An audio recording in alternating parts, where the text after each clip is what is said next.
Am I the asshole for catfishing my underage sister on Tinder and humiliating her in order to teach her a lesson? Last week, I was using my younger sister's phone because mine was dead and I needed to call a friend. Dialing my friend's number, I saw a Tinder notification of some dude messaging her. Immediately, I asked her why she's on Tinder. She's 17, and she grabbed her phone back and said, "None of your business." I decided as her big brother that I wanted to have a little fun with this. I wanted to give her the benefit of the doubt. Maybe she's just swiping for fun. So I didn't want to go straight to ratting her out to our parents. To test if she was just using for fun, I decided I was going to make a Tinder profile of someone else and message her to see if she responds. I asked a good friend of mine from back in college, who happens to be a male model, if he'd mind if I used his pictures and explained the situation. He thought it would be hilarious and told me to go for it. I created the account, set my age to 22, set my swipe radius to a mile, and quickly found my sister's account. Her age was set to 19. Lie, she's still in high school. So I was definitely more suspicious of her now. I super liked, and less than an hour later, she matched and messaged me. I decided to set up a date to a fancy restaurant downtown for Sunday afternoon and told her we could head to my place afterwards. She was completely receptive and said she'd meet me there. She told our parents she was hanging out with one of her track friends and spending the night at her place. After she left, I told our parents everything and showed them all of the messages. They were pissed, and I suggested we all go to the restaurant. My dad and I just went instead and saw her sitting at a table alone, all dolled up waiting for Jim. My dad went up to her and said, "Jim's not coming," and she screamed and asked what we were doing there. I told her there was no Jim and that it was effing stupid of her to try to be meeting grown men on Tinder at that age. My dad harped onto that and lectured her about lying and meeting strange men on the internet and being so willing to go back to a stranger's place. We were a bit loud, so people were starting to look at us, and my sister eventually bursted into tears and ran out. I told my friends in a group chat the situation, and they all agreed it was hysterical, except two of my female friends who said I was an asshole and cruel to her. My other friends defended me and said she needed to be taught a lesson. Now I've been wondering who's right and maybe if I went too far. Am I the asshole for letting my daughter wear an expensive dress to my sister's house? Me, my husband, and our 15-year-old daughter, Georgia, went to my sister's place for lunch this past weekend. Georgia is very bright. She completed her exams early and is now studying more advanced material. She's a big fashionista, a lot more than I was at that age. She loves pretty clothes and outfits, and we're happy to get her as much as we can, provided she behaves well and keeps up the good grades. The lunch with my sister was fairly casual, but Georgia wore her new pink dress. My sister isn't as well off as we are, unfortunately, and she is raising 3 children on her own, and her job isn't a high-paying one.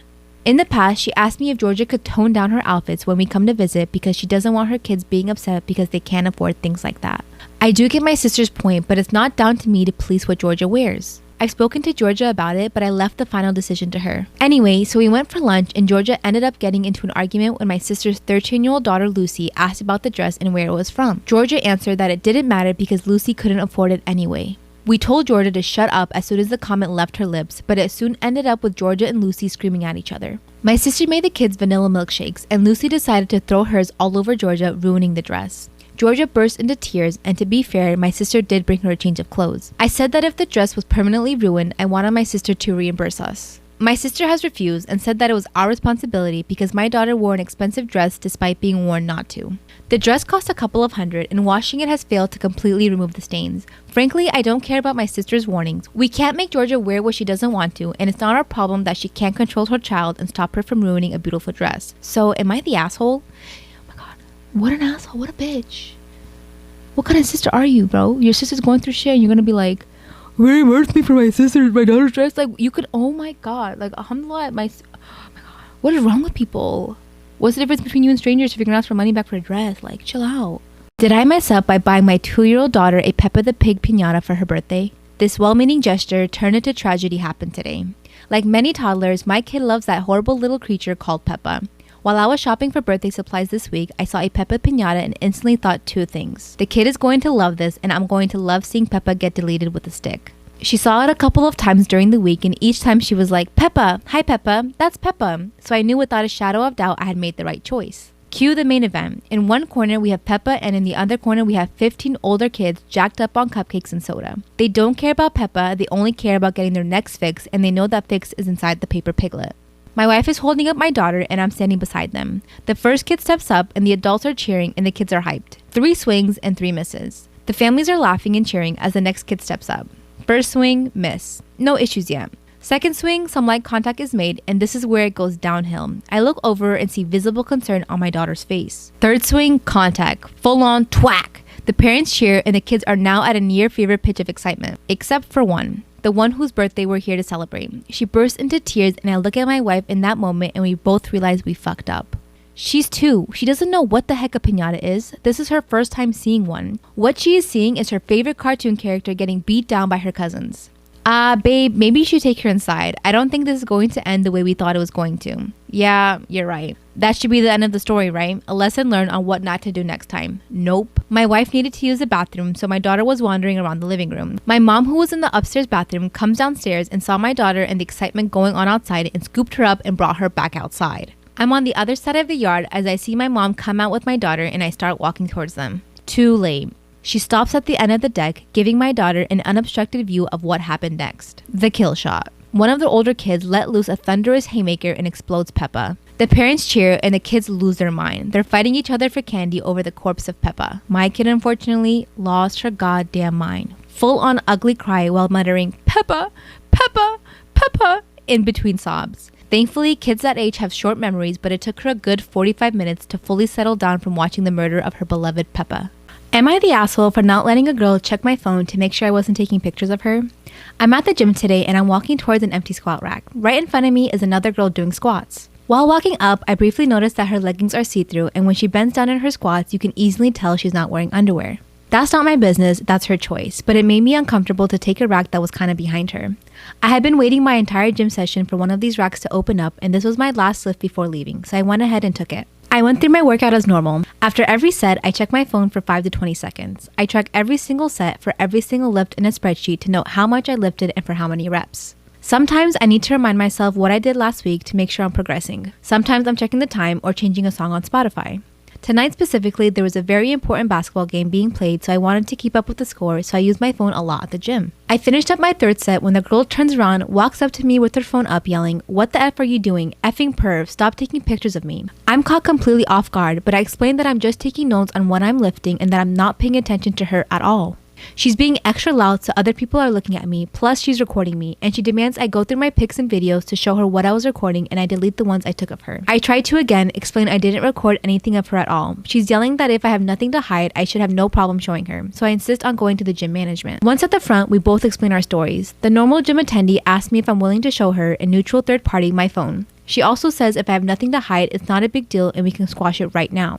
I refuse. I have my own uncensored pics in there plus those of my girlfriend. I'm not going to let anyone force me to show them for some BS. I do show her my spreadsheet, which shows it's been revised over 15 times in the past 50 minutes, so that proves what I was using my phone for. That was received well, but they still expected me to prove my innocence. I told them they needed to review the cameras. Apparently, only the manager has access to them, so I was told he'd call me before the end of the night. My girlfriend tells me I should have just let them go through my phone because she doesn't mind, and it would have cleared this all up. But I do mind. I get that someone wouldn't want someone taking pics of them, but violating my privacy to prove I wasn't taking pics of you crosses a line for me. Later that night, the manager called. He checked the footage. He couldn't see what was on my screen, but he said it looked like I had my phone pointed towards the ground right in front of me the whole time. In his opinion, it wasn't high enough to even take a picture of her and never angled it in her direction. Apparently, I was gonna get banned from the gym if the cameras didn't absolve me. And also, I'm not the first person that has been accused before by this girl, but she legit had a creeper before, so I kinda understand where she was coming from. My teacher used to pick on me for being gay. Story time. When I was a child, I had a teacher who used to terrorize me for being more girlier than the rest of the boys in the class. She used to say awful things to me like, I can't act a certain way because I'm not a girl, or pink can't be my favorite color, I need to pick a boy color, or stop hanging out with so many girls, you need to hang out with the little boys. And for a long time, I didn't tell anybody. I let this lady pick on me for way too long. I eventually did tell, but that's a story time for another day. Anyways, one day around Halloween, she thought it would be fun to bring every single kid in the class a costume to wear for the day. Now, that sounded like fun until she started handing everybody their costumes, and when she got to me, she pulled out a fairy costume. And then she was like, well, since you always act like a fairy, I thought this costume would be appropriate for you. And me being a kid, I didn't even understand what she was trying to say to me, but the joke ended up being on her because I actually liked the costume, and so did all the little girls and boys in my class. Bitch. He shoved a plunger up his butt. Story time. So before I met the person that I'm with now, I used to go on a lot of dates. And this one boy in particular, we're gonna name him Jason, I'll never forget. So I met Jason on a dating app and we really hit it off on there, so we decided to exchange numbers. And things were going great. We would talk all day, talk all night, and I really was starting to like him. Until we decided to have our first FaceTime call. So at this point, we were probably talking for about a week, and he wanted to FaceTime me, so I agreed to it. And during this FaceTime call, things got a little spicy. At some point, he decides to walk into his bathroom and grab his plunger. And I was like, what are you about to do with the plunger? And he was like, you'll see. He proceeds to take off all his clothes, sit the plunger on the ground beneath him, and then he sits on the plunger. And it goes so far inside him. I pissed my teacher off. Story time. So when I was younger, I wasn't necessarily a bad kid, but I had a really smart mouth. Like, if I felt like I was being disrespected, even if you were an adult, I would disrespect you back. And sometimes it would get me into a lot of trouble. So I used to have this teacher, and her name was Miss Wiener. I wish I was making that up, but her actual name is Miss Wiener. And she was one of the worst teachers I've ever had. Like, super strict for no reason. She was the type of teacher to keep you after the bell rang. Anyways, one day after I had gym, I was all hot, all sweaty, so I decided to take my water bottle to Miss Wiener's class. So I'm in her class, sitting at my desk, and I'm drinking my water bottle, and Miss Wiener comes up to me, catches this nasty attitude, and she's like, no food, no drink in my classroom. And she snatches my water bottle out my hand and throws it into the trash can. And I said, Miss Wiener, you remind me of my grandmother's bird. Evil, and I wish you were dead. She was so pissed.